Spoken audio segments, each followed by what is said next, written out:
Ayatollah Ali খামেনির সঙ্গেই তিনি আগে চেষ্টা করতেন তার সঙ্গে কথা বলার। চেষ্টা তো করেনি, তাকে তো সরাসরি তো হত্যা করলেন ডোনাল্ড ট্রাম্প এবং নেতানিয়াহু মিলে। তো তার সন্তান মুস্তফা খামেনিকে তিনি শ্রদ্ধা করবেন, এটা মনে করার আমার ধারণা কোনো কারণ নেই।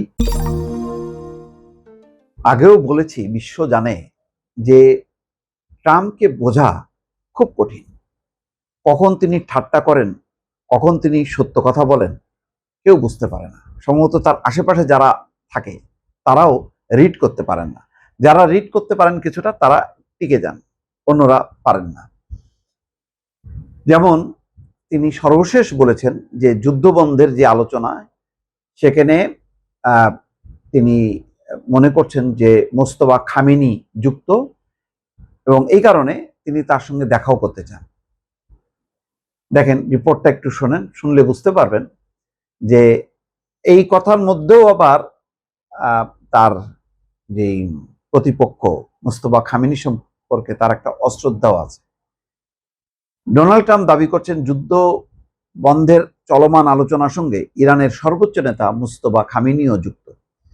তিনি নিজেও খামেনির সঙ্গে দেখা করতে চান।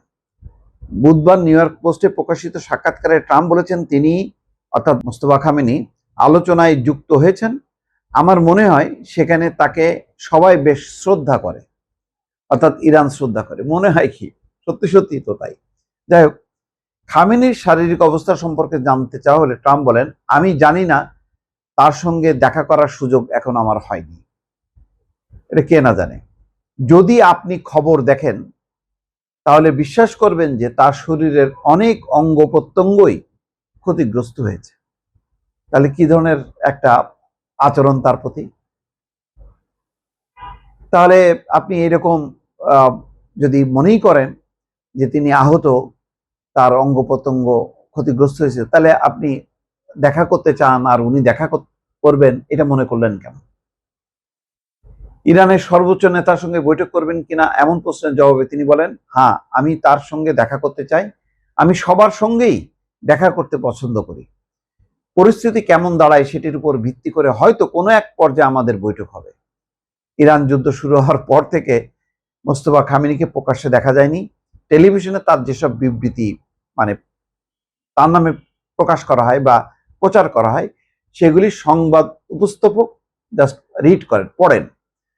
মার্কিন কর্মকর্তাদের দাবি, যুদ্ধের প্রথম দিনেই মুস্তফা খামেনি গুরুতর আহত হন। হয়তো তাই, এবং বলাও হচ্ছে যে তার এই চিকিৎসাটা রাশিয়া, পুতিন একটা বিশেষ বিমান পাঠান ইরানে, তারপর তাকে নিয়ে যাওয়া হয় এবং চিকিৎসা শেষে আবার তাকে ইরানে আনা হয়, এবং তিনি অত্যন্ত সতর্কতার সাথে এখন বিচ্ছিন্ন অবস্থায় তিনি আত্মগোপনে আছেন। কারণ তার এই যে সমস্ত মিষ্টি মিষ্টি কথা বলার পর এক ধরনের যে আপনি বের হয়ে আসেন, তাকে লোকেট করা এবং তারপরে ধুম করে আক্রমণ চালানো, এই হচ্ছে মতলব। এছাড়া ভালো খুব তিনি সম্মান করছেন। যদি সম্মানই করতেন তাহলে আয়াতুল্লাহ আলী খামেনির সঙ্গেই তিনি আগে চেষ্টা করতেন তার সঙ্গে কথা বলার। চেষ্টা তো করেনি, তাকে তো সরাসরি তো হত্যা করলেন ডোনাল্ড ট্রাম্প এবং নেতানিয়াহু মিলে। তো তার সন্তান মুস্তফা খামেনিকে তিনি শ্রদ্ধা করবেন, ইরান শ্রদ্ধা করে, ফলে তিনিও দেখা করতে চান, এটা মনে করার আমার ধারণা কোনো কারণ নেই। এবং এই কারণে তিনি যেভাবে বলেন, এটা তার মুখের কথা নাকি মনের কথা, এটা বলা খুব মুশকিল। কারণ প্রথমেই বলেছি যে ট্রাম্পকে কেউ বুঝতে পারে না। তিনি কোনটা ইয়ার্কি মারেন, কোনটা ঠাট্টা করেন, কোনটা সত্য বলেন, কোনটা মিথ্যা বলেন, এগুলি